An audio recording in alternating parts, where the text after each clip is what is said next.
Okey, kalau korang guna oven convection iaitu oven elektrik macam oven ni, ataupun guna oven commercial yang ada gas dan ada elektrik tu, ataupun oven gas pun better lah.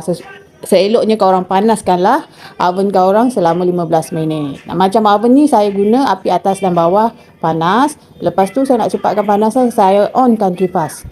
So dia akan cepat naik suhu dalam oven ni lah.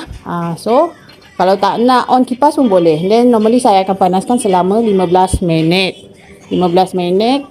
So dekat ni api atas, you tengok heater kat bawah tu akan merah sebab dia start nak naikkan suhu, dan atas pun akan merah. Bila dia dapat suhu yang you nak tu, sepatutnya heater ni akan tak merah lah. Kalau berterusan merah tu maknanya there's something wrong dengan you punya oven, sebab dia dia berterusan menaikkan suhu dalam oven you. So make sure dapat dah setting suhu tu, dia kena sepatutnya. Contoh pada ni saya dah dapat suhu 150 darjah Celsius. Heater kat bawah ni dah tak merah, dan heater dekat atas pun tak merah sepatutnya lah. So masukkan you punya adunan.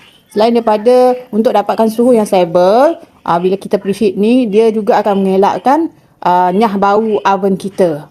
So bila kita dapat suhu yang stable, dekat dasar kek kita tu tak mudah melekat tau. Walaupun you alas pun dia tak melekat, dia cantik. Sebab dia akan membakar, memanaskan loyang kita daripada tepi ke bahagian tengah. Kalau you tak panaskan, you akan tengok bila you terbalikkan kek you, bahagian tengah dia selalu melekat.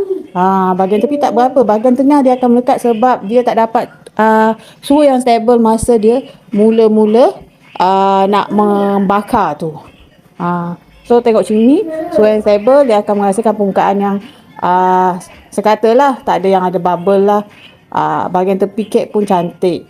Tu pentingnya kenapa kita nak panaskan oven kita.